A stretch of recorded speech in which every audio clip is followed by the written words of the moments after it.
Akarshan Films present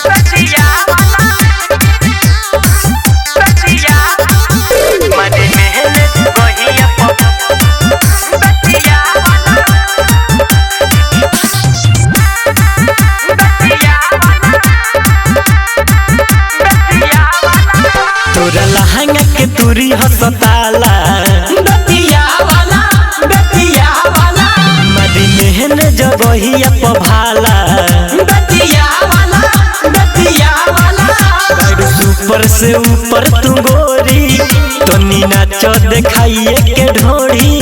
हमर जिला हो पूरा रंगदारी वाला तोरा लहंगा के तुरी हसताला मदी मेहन जगहिया पभाला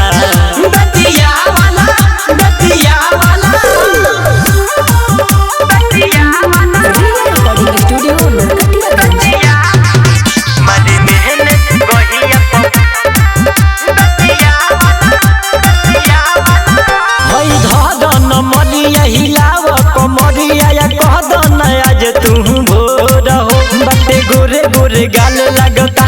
बवाल बड़ू सबका से तू बेजोड़ हो होई धरन मरिया हिलाव कमरिया या कह दन आज तू भोर हो बटे गोरे गोरे गाल लगता बवाल बड़ू सबका से तू बेजोड़ हो तुह देखी के चढ़ल जवानी तब का मुँह में आवत पानी तू तो लगता रुमाल सरकारी वाला तोरा लहंगा के तुरी हसताला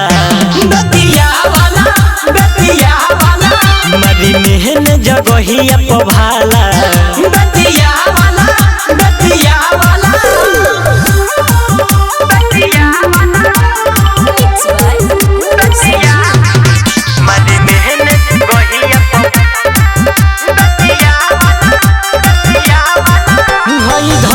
पटेला न तक दी है खेल तो है छोड़ी है नया जू के राती में गुल संजीवी अरुण धोके बयलुन धुन छोड़ी है न तुहरा होताती में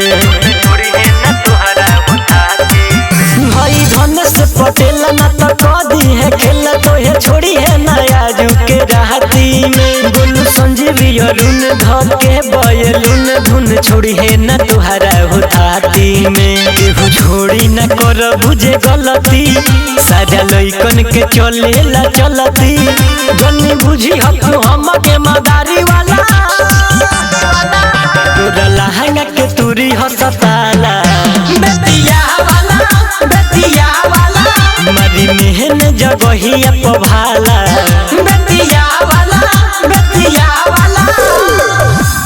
रिया रिकॉर्डिंग स्टूडियो नरकटियागंज।